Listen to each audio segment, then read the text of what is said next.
This is the new Mercedes EQA. It's the first compact premium electric crossover on the market. Competitors from Audi and BMW are still years away from production, so Mercedes hopes it will steal a march on its rivals by diving into the segment first. From launch, Mercedes will only offer a single powertrain and battery combination.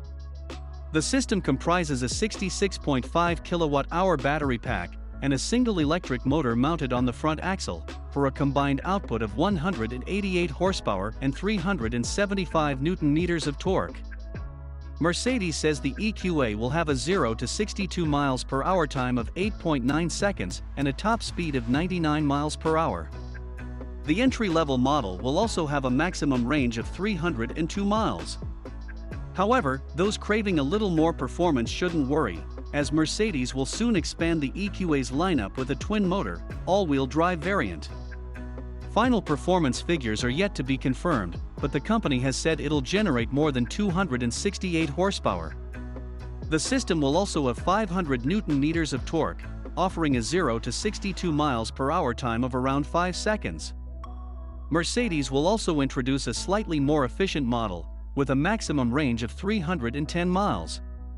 Unlike other manufacturers though, the improved driving range is achieved with a handful of efficiency tweaks rather than fitting a bigger battery. As such, charge times are unlikely to differ from the standard car, taking 30 minutes to reach 80% capacity using a 100 kilowatt fast charging station. Speaking of efficiency, it's important to note the EQA comes as standard with an advanced heat pump, which uses the waste heat from the electric powertrain to heat the passenger compartment. Through the MBUX infotainment system or via the dedicated Mercedes Me application, the system also allows preheating of the cabin before departure. Visually, the overall shape and proportions of the EQA mimic those of the combustion-powered GLA. In fact, Mercedes says it has used the body of the GLA as a basis, but has made many tweaks to make it suitable for an electric car. However, the closed-off grille and reshaped headlights as well as the slim taillights connected with a LED strip, create a new aesthetic harmony. Inside, the EQA looks pretty much identical to its conventional brother, but there are a number of touches that hint about the electrical character of the crossover. Depending on the trim level, these include different decorations and perforated leather seats for Edition 1 models. Of course, the most notable difference with the EQA is the instrument cluster with its electric vehicle-specific displays. As standard, the EQA comes equipped with LED headlights with a high beam assist, a power tailgate, 18-inch alloy wheels, ambient lighting with 64 different colors, a parking camera, and a leather steering wheel. The EV crossover can be visually personalized with the two design packages, Electric Art and AMG line. The Night package is also on the list. Check out the video until the end to see all the exterior shots.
Subscribe to Auto TV.